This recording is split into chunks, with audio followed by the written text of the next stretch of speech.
soon as I opened up the door, you can feel this like dark energy just went out the door. All the candles like blew out. And after that, yeah, you felt the difference in the energy.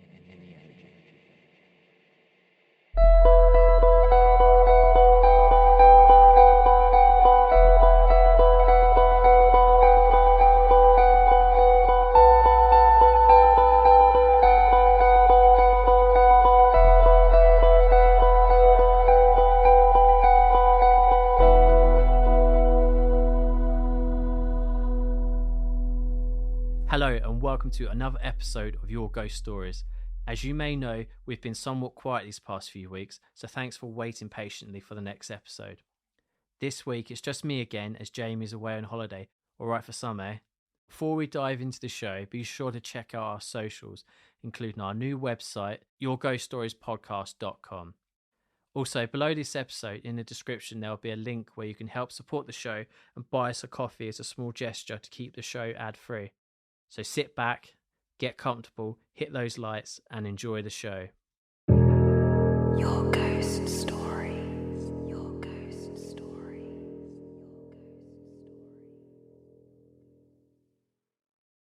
This week's special guest, all the way from the States, is Rev.Dr. Paul G Meckes from the Conscious Radio Network. He is a duly ordained minister, metaphysician, medium, and a healer with many titles under his name. With almost 30 years of academic studies and research under his belt, we give you a warm welcome to the show. Yeah. Thank you.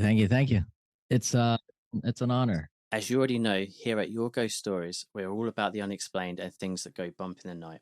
So before we delve into the subject of the unexplained for our listeners at home, could you tell us a bit about yourself and how you come to do what you do? Seems like something that I was born into. I don't know. It just I've always always experienced a lot of bumps in the night, and now being the only child, no siblings, growing up with any siblings, it's you become your own best friend. You have a wild imagination. You don't. Who are you playing with? Playing with the Legos on the floor or something like that. You have a really wild imagination, and I think and I feel that allows time for a young child, especially the only child, to kind of awaken. To allow the brain to open up and allow the spiritual body to kind of expand, and not only opening up creativity but communication with the other side or other sides. And I would say that I've explained. And the thing is I don't remember. I don't remember having um an imaginary friend. I just remembered just having fun with my the inner mind, the higher self, so to speak. It was like I was always active, kind of, the imagination always going. And some of the ideas, some of the things that I created growing up, it's like, wow, where did that come from?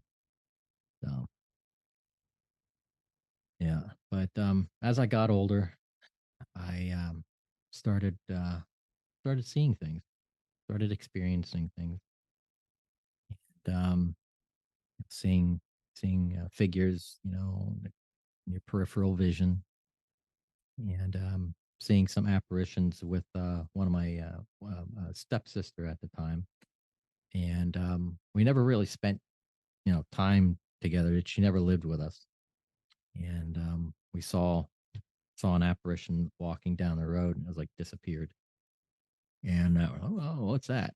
Um, and the the moment that really comes to my memory, the very first one that really stands out was, this is just before my high school time. I'd say it was probably, say, about 12 or 13 years old.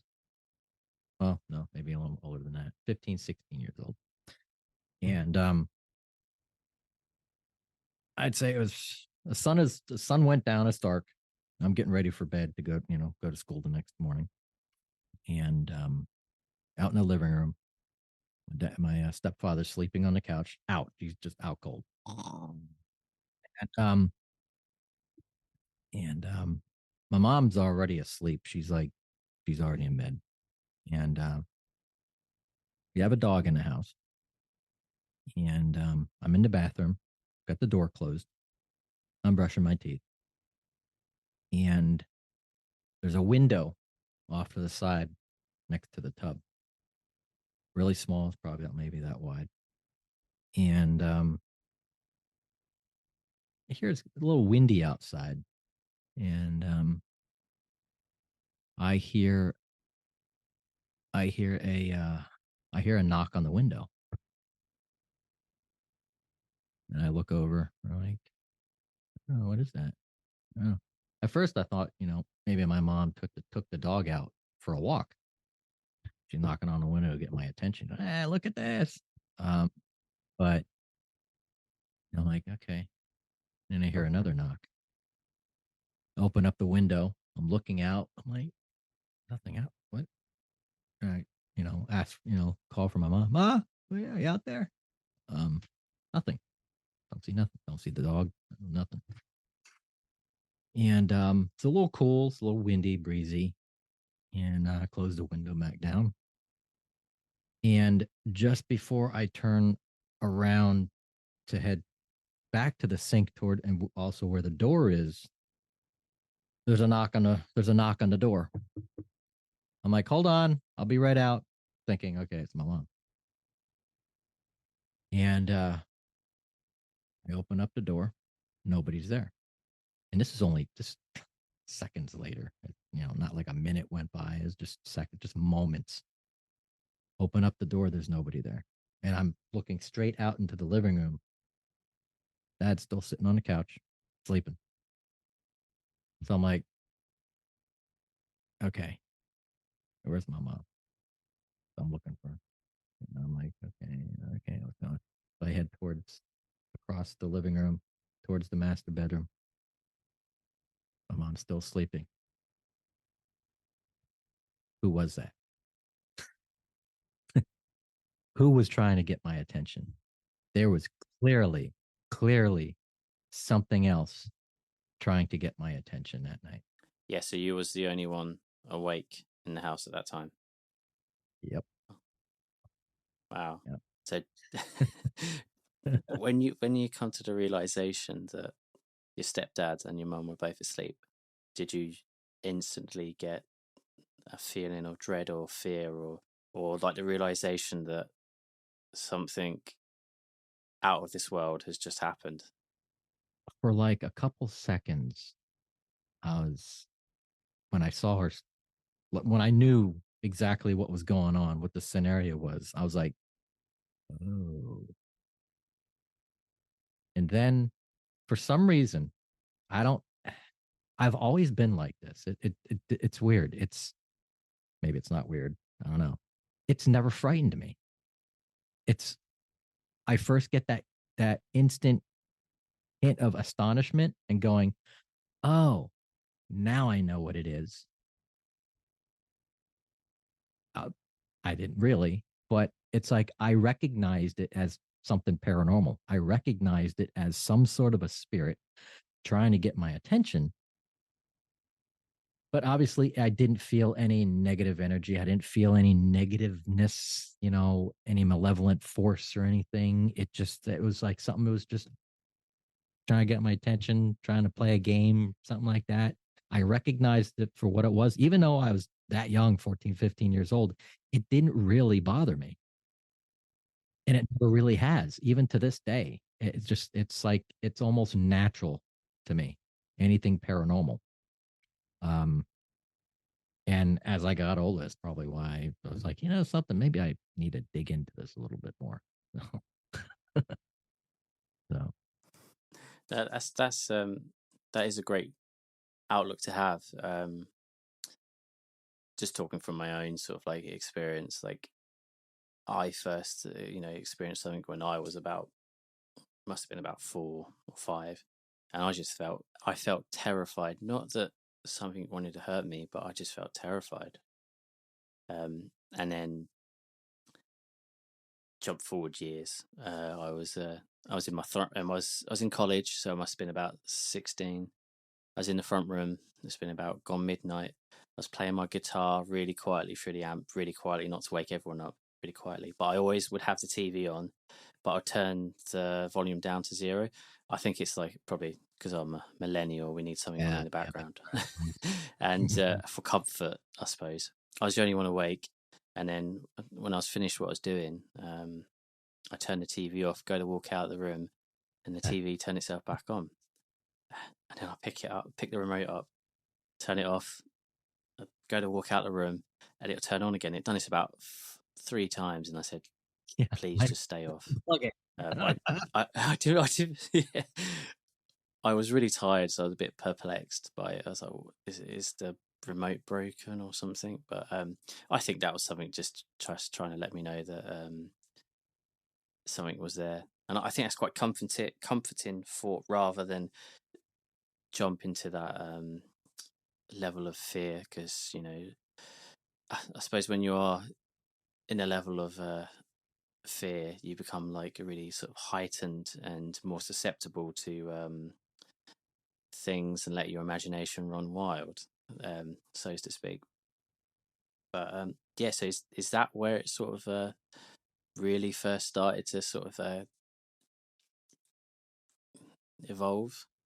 Yeah, it was like I don't as if what I've learned through life since then, within metaphysics and now working with Yeah, psychic mediums all over the world and other professionals and from religious to spiritual and stuff like that. I've kind of learned that, not to get off topic, but it is kind of on topic, yes, yeah, especially metaphysical, is, when it comes to relating this life to some of my past lives through, past life regression and some of the work that I've been doing, realizing that this lifetime is more of, I've had so much history in spiritual work, working with spirit and in mediumship, not only in this lifetime, but past lifetime. So none of this stuff kind of phases me. Um, it's a good thing, but it's a bad thing because sometimes it's like, do you, is there going to be a point where I get desensitized and there's something that's going to happen that I'm not going to really pay attention to, where when I should be afraid of something? Don't know. Um, but I feel that, I mean, we all have spirit guides out there. We all have angels out there. We all have ancestors out there that are always, always looking over us. And as long as you recognize that they're there and that you ask for their assistance and guidance, you should be protected all the time. And I feel that I have been protected throughout my lifetime here in this lifetime, through, a lot of my ancestors that have passed since and spirit guides. So I feel that fear is a good thing when you're a paranormal investigator or that you're working with spirit or you're trying to learn mediumship.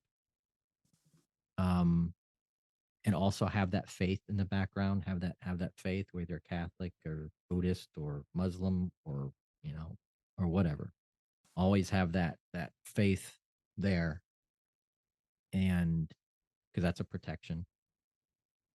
Um, but when things do go bump in the night and things start playing out like you mentioned that the TV was going on and off, um, I feel that those are signs. They're things that spirits can control. Sometimes it can get quite taxing on them to try to control it because they're now trying to cross. They have to lower their vibrational energy in order to mess with things down here and try even manifesting and even trying to contact us or speak to us. They have to lower their vibration to do that. And if they're going out of their way to do that, it's, there's something very important that they got to tell us or try to give us hints on. So I feel that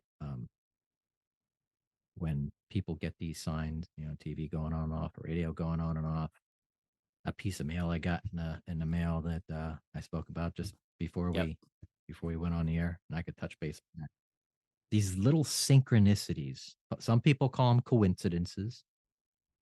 Um, I think coincidence is throwing out a lot more nowadays than the word synchronicity, and it's more of a synchronicity that there are little things, there are little tidbits and bites of information that they throw at us to get our attention, to wake up and start asking and becoming aware because they're puzzle pieces, they're breadcrumbs leading us into a direction or a path that they're trying to lay out for us. And it happens to all of us. Happens to all of us. Some people say it doesn't, but those are the people I feel that don't recognize those things. They're caught in the human reality. They're caught in the theater of the human experience on a day to day basis. With things such as synchronicities, it's one of those things that you've got to open your mind to and become sort of aware of. It's like as when I started to, because I'd heard people, a few friends, or I might have heard it on a podcast, talk about synchronicities. So then I start sort of like looking, well, what is synchronicities? And I start looking into it. I might got a bit overloaded with when people say if you see numbers being repeated and those numbers mean a certain thing, and I thought a bit too much information overload. But I definitely do have those moments where I feel like something is screaming at me for my attention, and it's it almost becomes funny because if you, the harder like when you try to ignore it, the more obvious it stands out. And I don't mean in things of, because nowadays we have, as you say, like technology. You've got the Facebook, Instagram, and whatnot, which are constantly listening to us and pushing things in front of us, which we may think, oh, is that synchronicity? When it could just be an advertisement for you to buy the latest new shoes or something.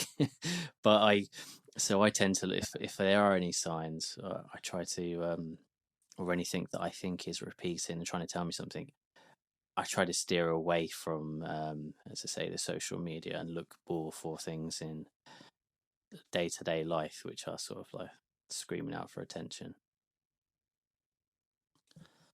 Yeah, yeah. And I'll give you a couple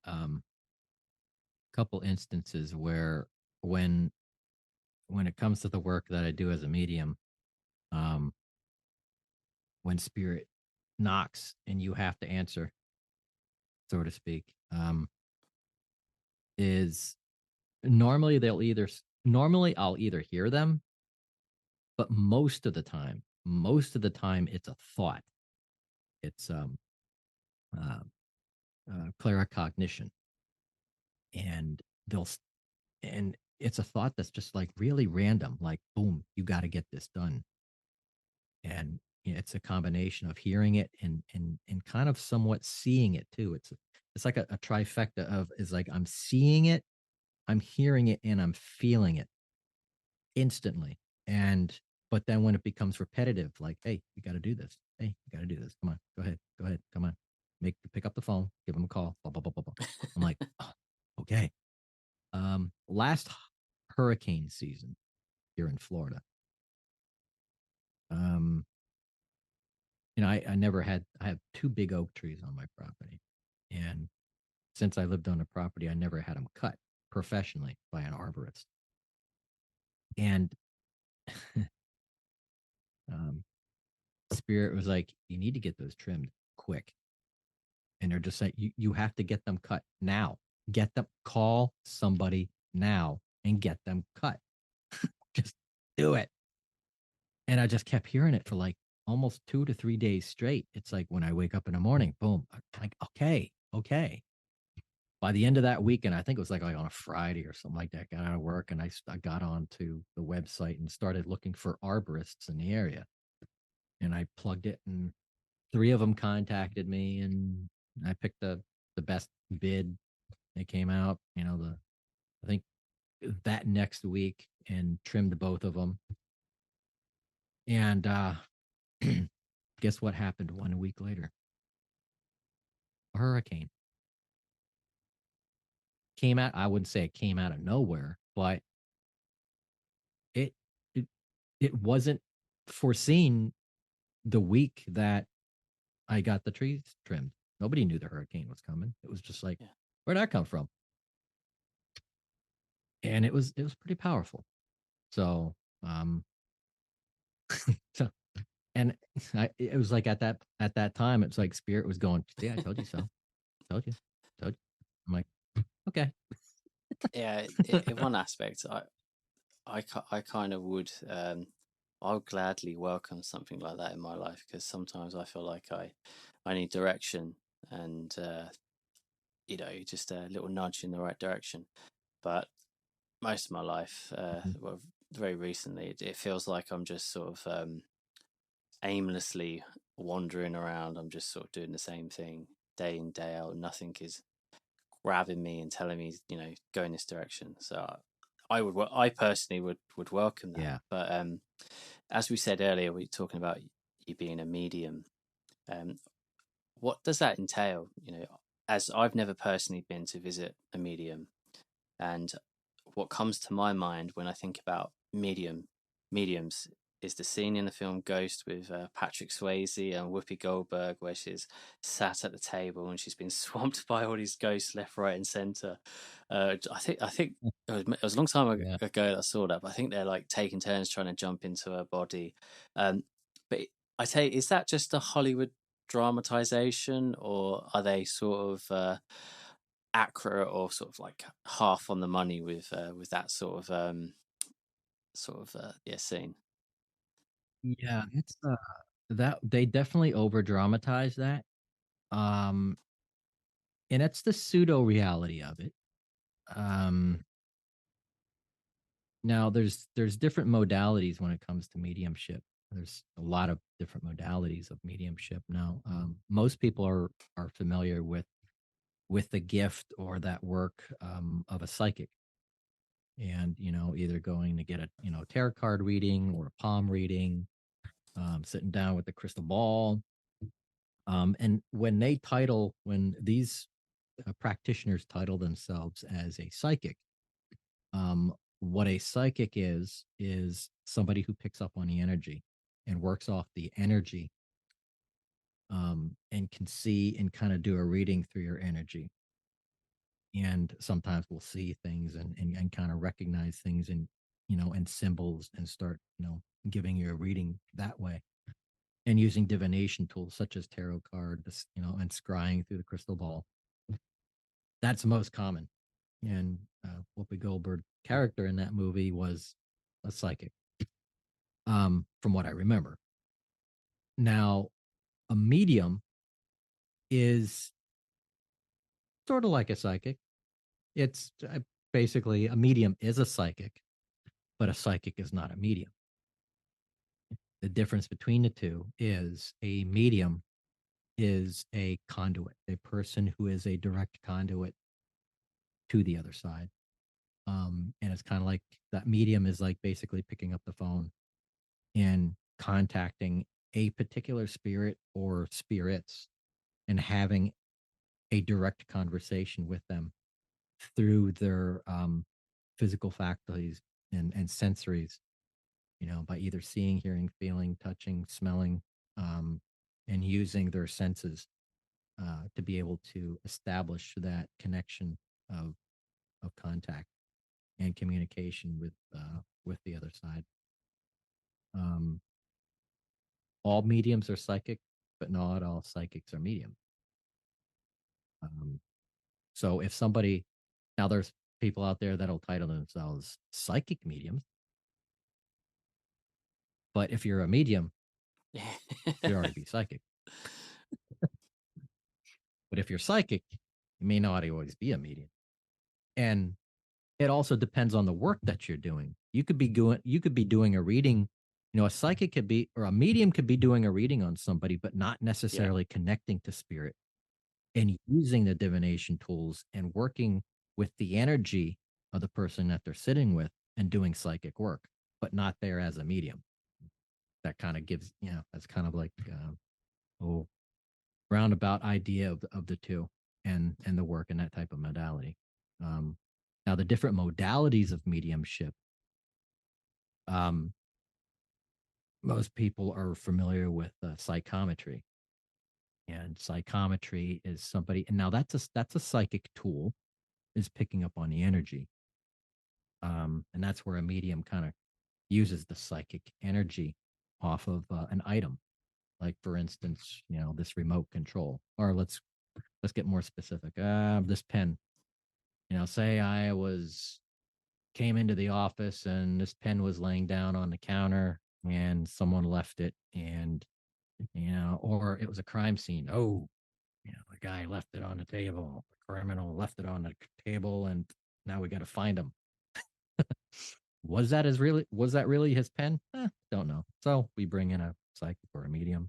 They pick up the pen and they do a reading on it. They take the energy from this inanimate object and pull the energy from it, because we leave our energy behind everywhere we go. We got, our, if you keep crystals or rocks in your pocket or something like that, or jewelry is most common. Jewelry is very easy to read um, through mediumship and psychometry, to pick up on energy, which is why I like going to antique shops, but when it comes but when it comes to picking up stuff and doing readings off, I'm like, nope, I don't, nope, nope. You can do a reading, but don't take it home with you. So, um, that's one type of modality. Um, and tarot is another type of modality. Pendulum, using the pendulum. Um, tea readings is actually pretty popular in Europe. It's an ancient art. Um, is using the tea leaves, having someone drink the cup and then have them turn the cup upside down, and then they put their energy on it, and then the sitter turns the cup up, and then the medium or the psychic looks into the cup and does a reading Yeah, J.K. on the tea Rowling, leaf. she very cleverly included that into her series of Harry Potter. Very clever. Yeah, yeah. And yeah, the different modalities. I mean, there's so many different ways, and a lot of ancient. Some of them are new. Um, I mean, for instance, like the tarot card. I mean, tarot cards have been around for a long, long, long, long, long time, and there's so many different types out there. I mean, everybody's familiar with the Rider Waite deck. You know, familiar with the old fashioned Rider Waite deck, and now they've got oracle cards with different types of theming to them. Ascended masters or elves or fairies. You know, star seed type ones. But the regular playing deck, believe it or not, a lot of people aren't well, are not. Well, everybody's familiar with the. There we go. Okay, well, this is an interesting deck, but this is the regular playing card deck. Jack. Sometimes I'll use these too, and use several different card decks to do readings. And this is actually pretty helpful because certain numbers will pop up that are associated with certain things of the energy of the person or their direction, past, present, future, and can also be helpful. And a lot of psychics too um, are mediums, but they sometimes like to use the word psychic because I don't know, people. I guess it's more catchy. Yes, it's a bit of a hip word, isn't it? Yeah, it's like I'm a psychic. Oh, Yeah, really? All right. yeah. Someone says I'm a medium. I'm like, okay. So were you a large or were you a small? What? Definitely draws you in when someone says, Yeah, I'm a psychic. Yeah, as long as they're not a psycho. exactly. But all these, yeah, different modalities when it comes to using a cards or using a pendulum. Most people are familiar with using pendulums and stuff like that, or dowsing rods, stuff like that. I feel those are tools to unlock the energy and help open up the energy and let it move and let it flow and let actually stir the pot, so to speak, is what you're doing. Yeah. And it kind of opens up the gateway and the channels and opens up the veil for communication with the other side. So, um, but I feel that science is actually getting closer and closer and closer to defining certain ways and reasons of how these systems work. And it's actually not new. We've been um, the scientific exploration of the paranormal and psychic phenomenon has been around for centuries. For those who might be familiar with Emanuel Swedenborg, 1700. Okay. He wrote a lot of memoirs and books and information studying psychic phenomenon, um, and also the paranormal. And most people, especially in the UK, are familiar with the SPR. I usually get this every month, the Journal for Psychical Research, which is actually based out of London. They've been around for a long, long, long time. I think over 100 years, I believe. Yeah, 'cause I think was it in the I think it was quite big, like read-ins and stuff in the say the late Victorian times, like late 1800s or so. So Yeah. if I can remember, this is just going off the top of my head. But one question I do have about like the tarot cards, because I have seen people. We all know that people talk a lot of waffle anyway. Someone's always thinks they know something, so then all of a sudden it's like, oh, I heard this or something. But I have heard sort of people saying that the use of tarot cards and that is associated with like demonic or the occult or something negative, so to speak. But I don't know whether that is just a way of people trying to stop people from using tools to expand their consciousness, to kind of scare them into behaving how they want them to behave. For instance, I mean, I don't advocate and tell anyone to do these things, but they've been in our human history for a very, very long time. Like our ancestors used to take substances such as psycho ayahuasca and magic mushrooms. I can't remember what it's called. That's it, psilocybin, as a tool to reach the other side. So, as I say, that old conspiracy of we don't want people's minds to be too expanded because then we won't they'll see through our plans and we won't be able to control them and make them pay taxes.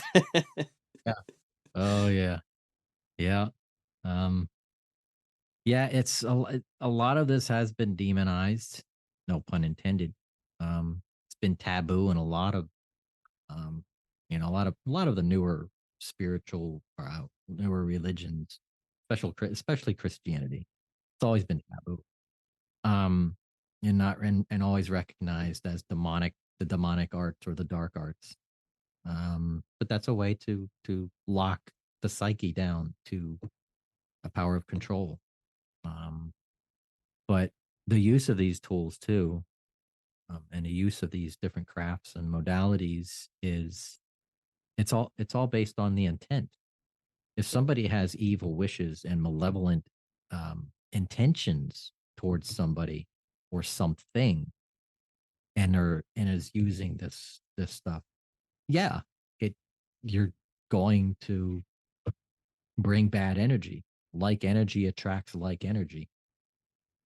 And similar like the Ouija board. I mean, I've seen people use it and not have issues, and I've seen other people use it and hell breaks loose.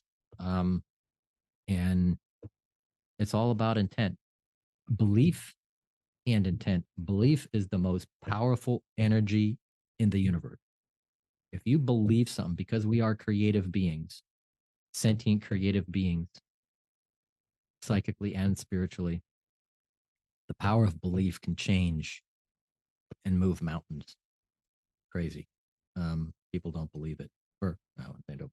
People don't see it and don't recognize it. But as I see people believe things that are truly not there, but they think they're there. It's part of the. It becomes their reality, and when they believe it so much, it does become the reality. And sometimes I wouldn't say it becomes contagious, but it can become it and actually manifest into reality, and other people can actually will pick up and actually start to experience it as well.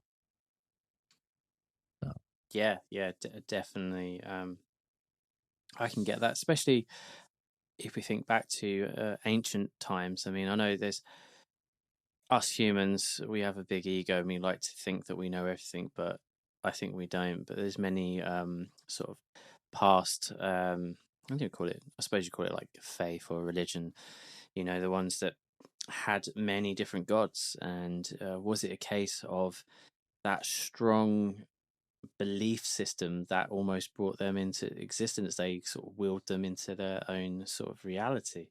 You know, it's I mean, I really get fascinated by this like subject of manifestation.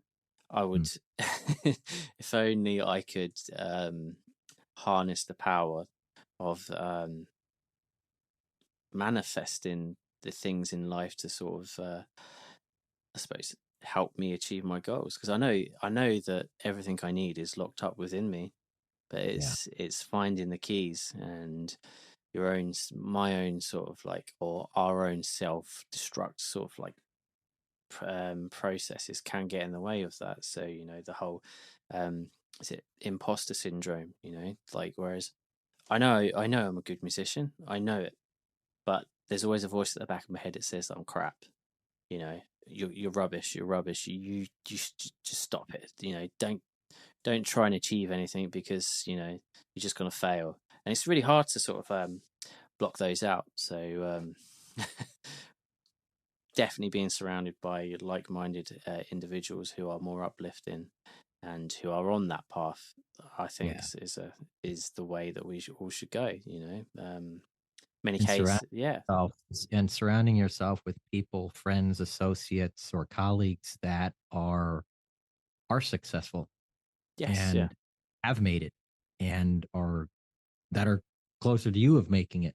You know, the more you associate yourself, like for instance, you know, everybody says, you know, one of the best wise words that I've heard and I keep hearing, my dad always told me this, but I keep hearing it all the time, is for instance, if you want to be a millionaire or you want to know how to be a millionaire, know one, talk to one, become friends with one, ask them, hang out with them, and get to know them and learn the tricks. yeah, Because they'll tell you. It's not like your competition. Come on. It's like, you know, it's yeah, you become the association that you keep. If you associate yourself with successful people, you'll be associated as a successful person. yeah. You'll start to emulate that energy and become part of that energy. And you never know, they might hire you. Yeah, Hey, want to be my roadie? yeah. I, many great people out there. They sort of have this sort of like attractive energy in a form of like it was almost like a vibrational form, and it just sort of like when you can sense that, we've all been around some, we just really like being around them. We feel better about ourselves when we're around them. And I always see that as a person who is like of a higher sort of vibration. But going back to when we were talking about mediums and using the tools to sort of cross over to the other side, are there certain sort of unwritten rules which are in place? Like, because as you were saying earlier about when spirits want to communicate with us, they have to lower their vibrational energies. Is that like a limitation, and they themselves have rules that they have to follow, so that they don't just wander into our world aimlessly and tell us the tomorrow night's lottery numbers? Yeah. Yeah.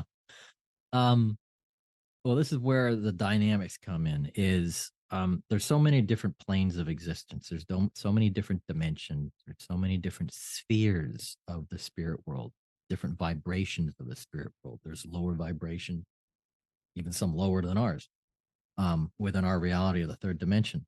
And then there's other different spheres that are even higher and higher and higher and higher. Um, some don't have to lower that much. The ones that we want to associate ourselves with are the ones that are now the God type self one. That's way up there. That's where altered states of meditation and real good meditation to and structuring our psychology and our physiology to be able to raise our vibration to meet them in the middle, so to speak.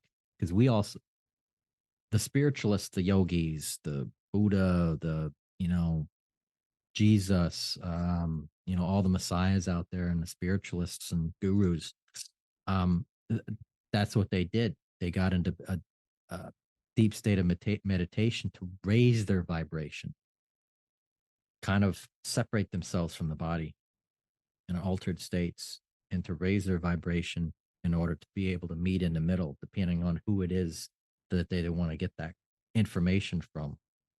Um, Now, like our not necessarily our spirit guides, but it could be some of our spirit guides, ancestors, your great grandmother, your great grandfather that may have passed, years ago. I wouldn't say they're that far up in a higher frequency, but they are definitely above or around or on the other side. But piercing that veil, we definitely have to kind of shift our vibration too, if we're willing to. If we can get into a routine to do that, then yeah, we are able to do that. Now, as far as rules, um, I'd say you would have to have a specific, what one is, what is your intention?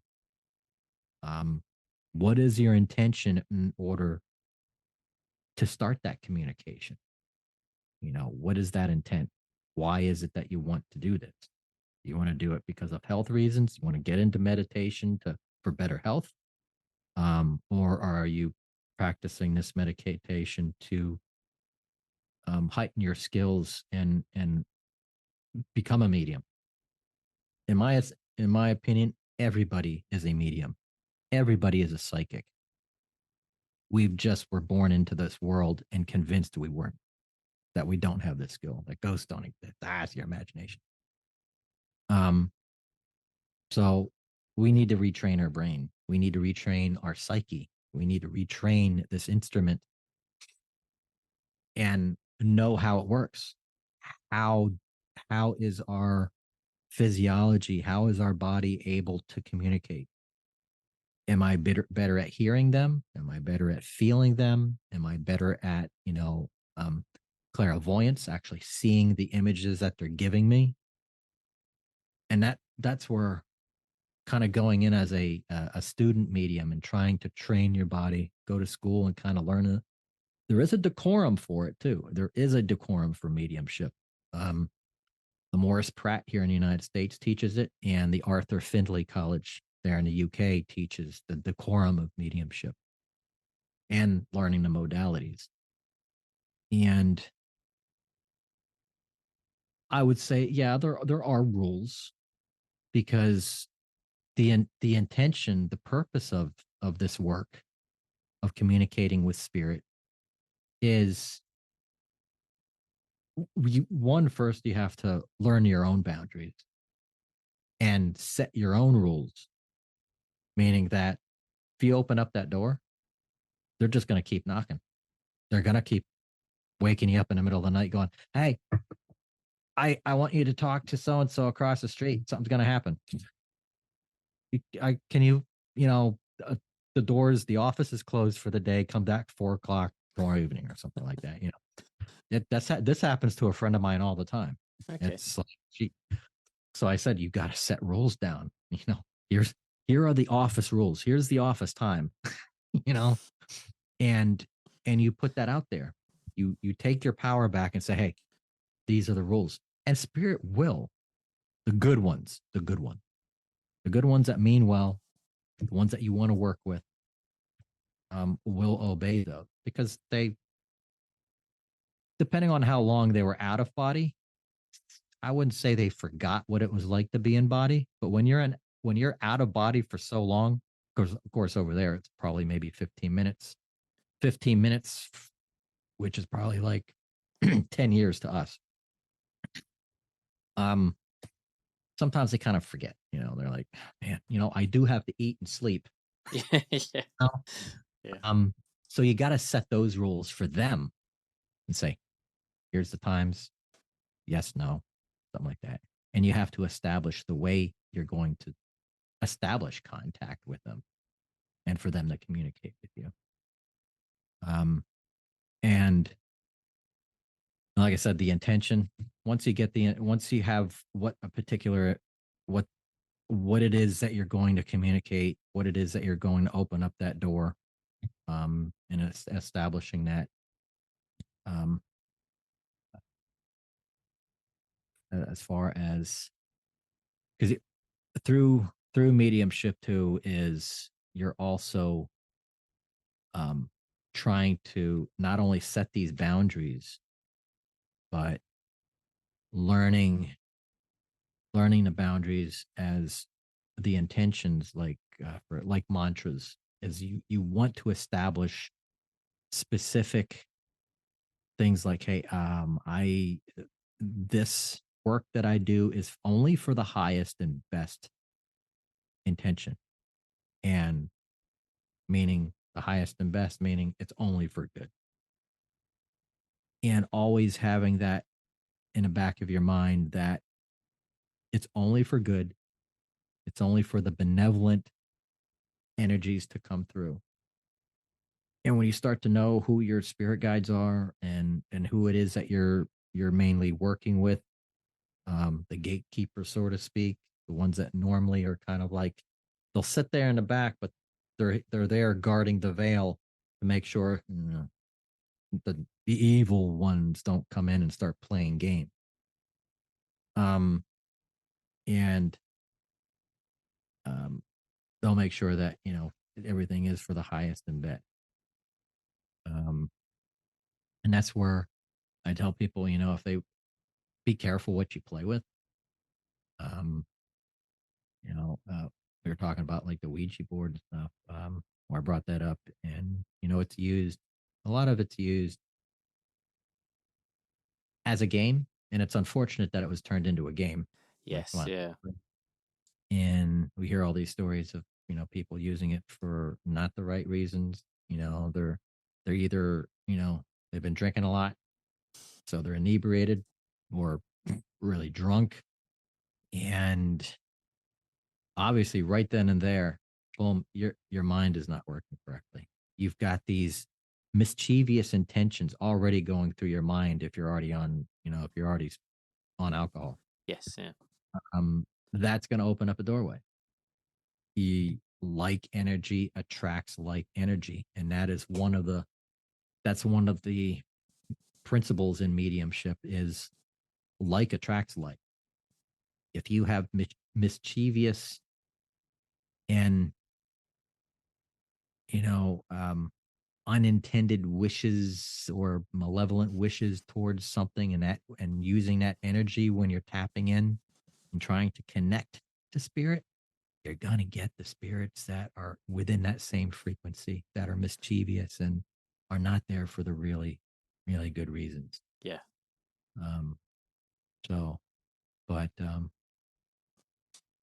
yeah, and some of the rules too. The basic rule is do no harm. You know, it's to do no harm. You're there to help. Um, so yeah, That's the way I try to go through life.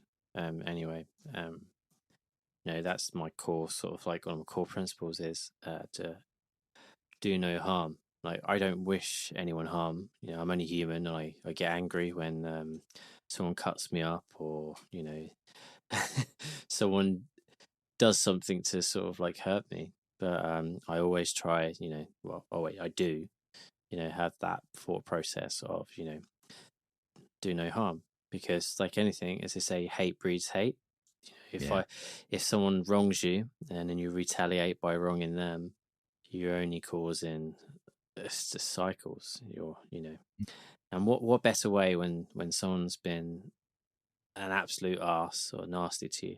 You do the unexpected and thank them, yeah, because people don't know how to handle it. It's like if someone is someone is screaming and shouting at you because you know you accidentally cut them up. You just say to them, well, you're not invited to my birthday party. You're a meanie. And people, they just don't know how to react. And they end up like, what? And they end up laughing. And then once they laugh, that's the end of the conflict.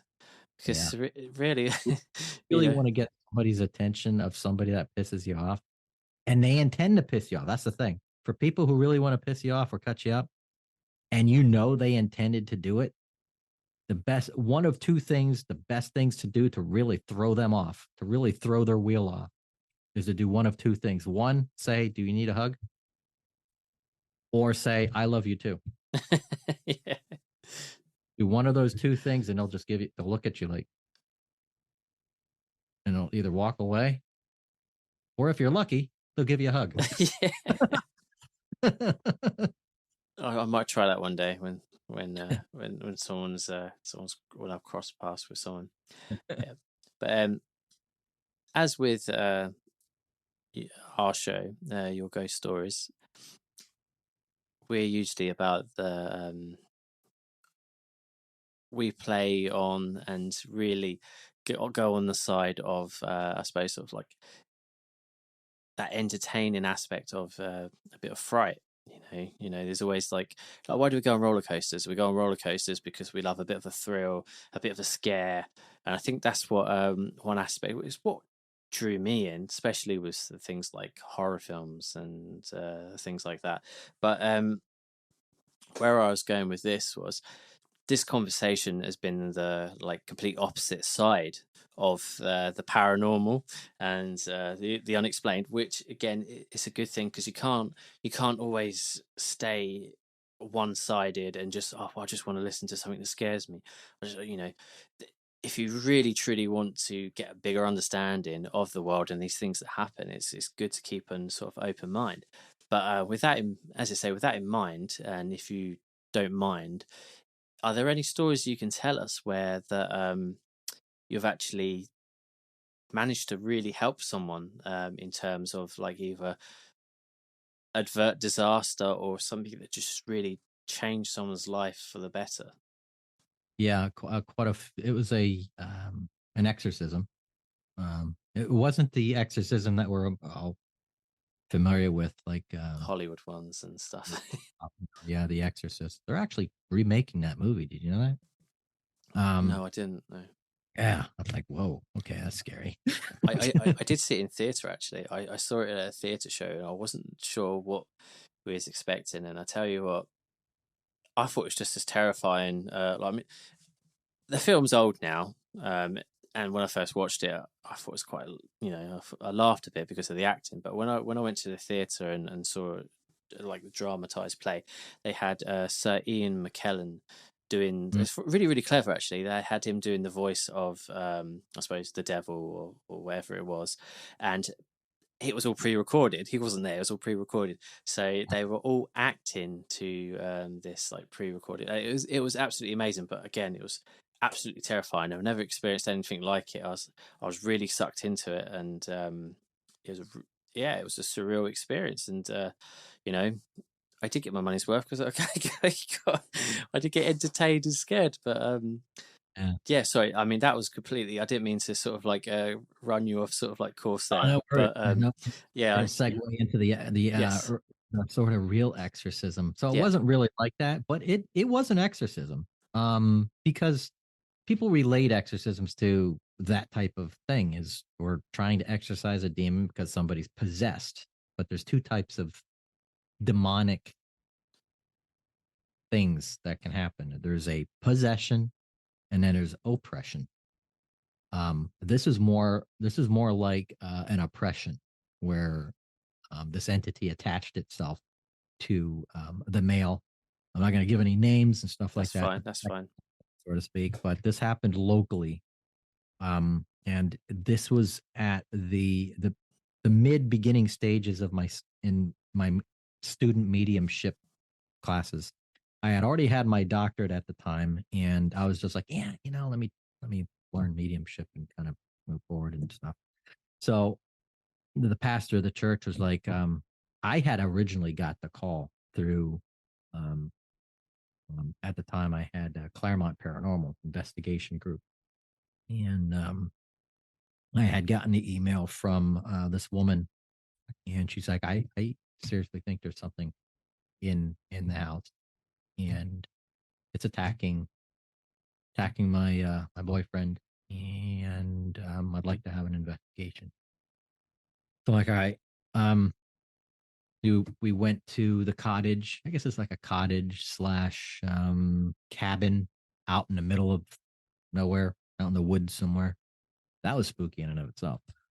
And so we go there, and first I set up the whole basic investigation, get all the credibilities, get all the information, get all of the what is going on, what's been experienced, and then turn that over. Actually, I don't turn that over. I bring some mediums in because now I have all the information. I can't go in as a medium. Um, I bring the mediums in to see what they pick up. I don't give them any I- information. No. Is that because of a form of like being biased? Yeah, yeah. You start to get these preconceived notions. If you're like, yeah, I saw the devil in the bathroom upstairs. If you tell the medium that, they're going to expect it. They're going to be like they're now going to start looking for it. Oh, so but to make a long story short, is um, there was an entity there, a male entity, that had some haste and some judgments and some was I would say evil, but yeah, he was not friendly. This guy was just downright evil, and his energy attached itself to the male figure in the house and was creating all kinds of stuff. Stuff moving from here to there. The energy in the house just started doing weird things. They started seeing this entity going from point A to point B, and then just the energy in the house, you could feel it. It's just really, just very eerie. And so after the investigation, we realized that it was one of wasn't the owners, but it was one of the tenants that was living there many years ago. Um, and this the investigation happened over a course of a 2 weekend. Um, so we did some blessings, did blessings of the house, and did um, some candles, some crystals, and we did what they call a table tipping seance, and with the mediums and the pastor of the church to actually contact them, and actually have a conversation with the entities um, that are creating all this craziness. And at the end of this, we gave this entity the option. We're like, first was we were like, you need to go. This is not the place for you anymore. We need to show them to the light, show them to the other side. And at first they were like, no, they were kind of being a little hasty about it. And until we realized, until we made them realize that, hello, this is not the plane of you're stuck here. And once they understood that, then they let go, so to speak. And I felt it. They were doing, we were doing the clearing in the living room, and something happened. Um, from what I remember was I was standing on I was standing on the other side of the pastor, and suddenly he's like, I needed to go open up the door. Open up the front door. I was standing next to the front door. And in the back door, it was literally goes right through like the living room and on the other side of the kitchen. So I opened up the front door and I kind of edged myself around the pastor between him and the back wall where the kitchen wall was. And as soon as I headed for the door, I felt like the pressure in the room started to like get really like almost like you're in a barometric pressure chamber or something like that. Just felt it weird. I'm like, what? Soon as I opened up the door, you can feel this like dark energy just went out the door. All the candles like blew out. And it's like, whoa. And after that, yeah, you felt the difference in the energy. You felt the change. And it was at that right perfect time where it was like you just left and everybody felt it. It's like, wow. So yeah, that was an exorcism, but you're exercising the property and not the person, relieving them from the oppression that that entity had on him. So in one aspect, you help the people, the living, those people there with this unwanted negative energy to leave their home. And do you think it helped that, so let's say, trapped spirit to move on? And where do you think that they sort of ended up? Do they just go off to a path to be judged, or is it they just go out there into the world and they end up elsewhere and trying to do the same thing, or they just finally become at rest? I figure they probably went to go and actually meet up with their family, you know, their family, their friends, you know, people that they spent their life with or lifetime. Because sometimes when I wouldn't say sometimes, when we always cross over. None of us will ever get out of this alive. No. And man, when we cross over, we're not only going to see the people that we spent our lives with in this lifetime, we'll meet the people that we spent lifetimes with, and others. So, um, but yeah, it's and life is life is very short. I've learned this for some spirits. They're like you better, and that's one thing I keep getting from spirits too. It's like one of the hint words to the wise. They're like they always want to tell the living, take advantage of your life. Take advantage of your life. It is very, very, very short, and you will not realize it until it's too late. Life is too short, from my own experiences with family members, but also realization of being stuck in the rat race, as they say. You've got to go to work to earn a living to pay the bills, and I get to a point where I'm like, why am I just going to work to do the same thing over and over again just to pay the bills, to scrimp by, to do the same thing again? And I think, I should be out there experiencing things, but I just see it as this is part of my journey in life, and I won't be stuck here forever. I know that it'll get to a point where life will change, because it does. I've noticed that for many periods it feels like it's very sort of like stale, stays the same for a bit, and then something big happens and I'm just on a different path, and I've got no two ways about it. It's like I'm going that way, whether I like it or not. There's a level of us that are afraid of change, or not only change, but we're afraid of success. Yeah. And I'm guilty of it. Everybody's guilty of it. And I get this a lot too from Spirit. Is if you want to succeed, if you want to do something different, do it. Don't wait. Don't put the things that you love to do or want to do off. Do it. Do it now.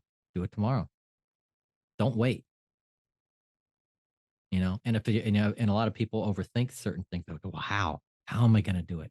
How am I going to do this? Just do it. Worry about it. I get that a lot. And they always tell me, don't worry about it. Just do it. It's like, how? They're like, don't worry. We'll guide you. Think the puzzle pieces will come together in a perfect time. Just how do you eat an elephant? One bite at a time. Just start with step one. You already know what you want to do. Okay. First thing to do is think about it. Be emotional about it, and then you're good. Your ghost stories. Your ghost stories. So as we wrap up this evening, I just want to thank you so much for joining us tonight, Paul, and giving us a fantastic insight into the subject of the paranormal. For our listeners at home, where can they find your channel to hear more about you? Go to www.consciousradionetwork.com, and you can find us on YouTube at Conscious Radio Network.